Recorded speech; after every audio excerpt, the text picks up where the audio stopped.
Oke, Assalamualaikum warahmatullahi wabarakatuh. Perkenalkan, nama saya Muhammad Ridho. Saya dari jurusan Pendidikan Agama Islam.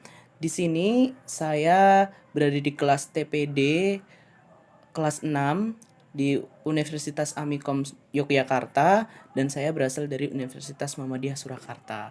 Oke, perkenankan di sini saya izin menyampaikan sedikit review materi perihal lobby. Jadi, secara umum, lobby itu merupakan aktivitas komunikasi yang dilakukan oleh individu maupun kelompok dengan tujuan mempengaruhi pimpinan atau organisasi lain maupun orang yang berkedudukan penting dalam organisasi tersebut, yang mana dengan adanya lobby ini bertujuan agar mendapatkan keuntungan baik untuk diri individu maupun untuk organisasi diri sendiri. Dan kemudian dalam teknik ini ada beberapa teknik ya. Lobby itu mempunyai beberapa teknik.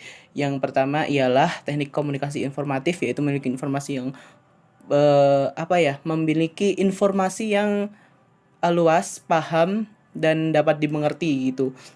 Kemudian ada teknik komunikasi persuasif. Kemudian yang selanjutnya ada teknik informasi instruksi, dan yang terakhir ialah teknik informasi manusiawi. Kemudian dalam lobby itu ada yang dinamakan komponen dalam melobi. Yang pertama ialah adanya pelobi sebagai komunikator, kemudian adanya pesan atau informasi yang disampaikan komunikator kepada yang dituju atau kepada yang di lobby, kemudian ada target lobby atau sasaran sebagai komunikan.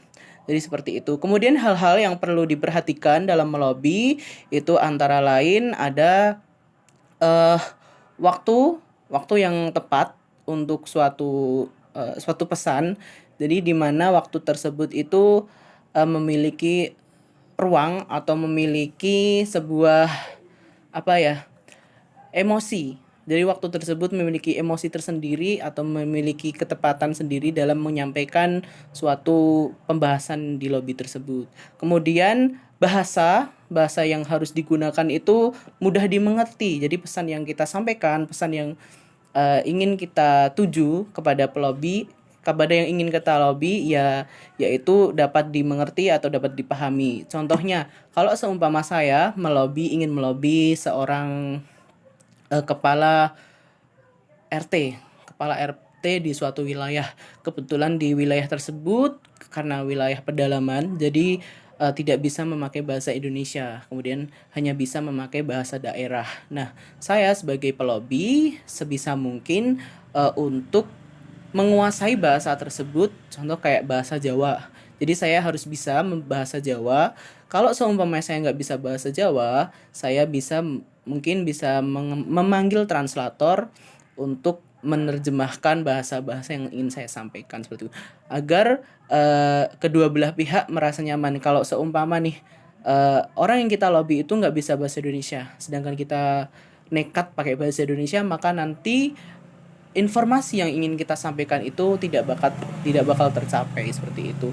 Kemudian memiliki sikap dan nilai yang harus digunakan agar pesan itu dapat dimengerti. Maksudnya tuh gini, sikap dan nilai itu kayak kita sebagai pelobi itu tuh harus tahu adab, harus tahu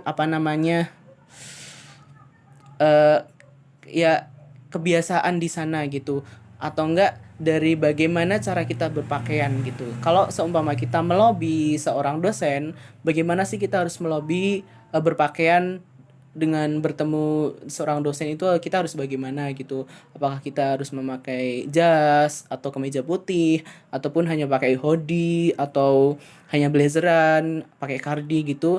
Itu harus bisa menyesuaikan. Begitu pula kalau kita itu mau melobi tokoh masyarakat tadi, kita harus memakai apa? Kita harus memakai hem, batik atau kaos oblong, itu juga harus diperhatikan. Oke, mungkin itu sih yang bisa kita review bareng ya untuk materi lobby pada pekan ini. Terima kasih atas waktunya. Sekian. Wassalamualaikum warahmatullahi wabarakatuh.